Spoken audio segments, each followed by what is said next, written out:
లడ్డూలో కల్తీ నెయ్యి కలవలేదని ఈవో చెబుతున్నా టీడీపీ దుష్ప్రచారం చేస్తోందని వైసీపీ కాకినాడ జిల్లా అధ్యక్షుడు మాజీ ఎమ్మెల్యే కన్నబాబు అన్నారు.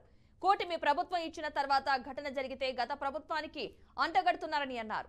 తామిచ్చిన నివేదిక పూర్తిగా నమ్మవద్దని ఏడీడీబీ చెప్పిందన్నారు. వరదలతో తీవ్రంగా నష్టపోయిన వారిని పట్టించుకోలేదని కన్నబాబు విమర్శించారు.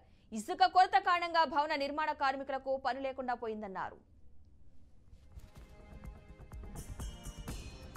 తెలుసు గత కొద్ది రోజుల నుంచి రాష్ట్రంలో జరుగుతున్న రాజకీయ పరిణామాలు సాక్షాత్తు వెంకటేశ్వర స్వామిని కలియుగ దైవం వెంకటేశ్వర స్వామిని రాజకీయాల్లోకి లాక్కొచ్చి సాక్షాత్తు ఈ ప్రభుత్వ అధినేతగా ఉండి ఈ ప్రభుత్వంలో భాగస్వామి అయి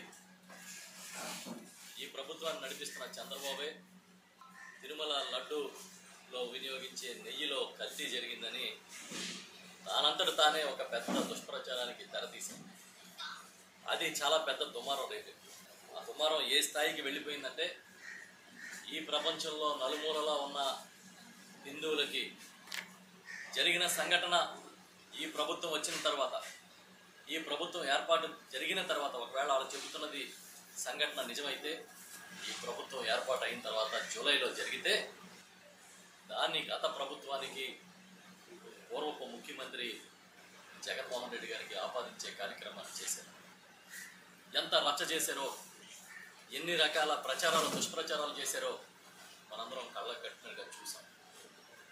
చివరికి నిన్న సుప్రీంకోర్టులో ఈ రాష్ట్ర ప్రభుత్వం వేసిన సిట్ని పక్కన పెట్టి ఈ రాష్ట్ర ప్రభుత్వం వేసిన ఆ విచారణ కుదరదని సిబిఐ డైరెక్టర్ ఆధ్వర్యంలో ఒక స్వాతంత్ర విచారణ వ్యవస్థని సుప్రీంకోర్టు నియమించింది.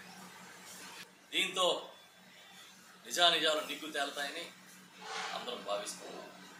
అయినా సరే తెలుగుదేశం పార్టీ, చంద్రబాబు నాయుడు గారు, వారితో కలిసి ప్రయాణం చేస్తున్న వాళ్ళు ఈ దుష్ప్రచారాన్ని విడిచిపెట్టట్లేదు.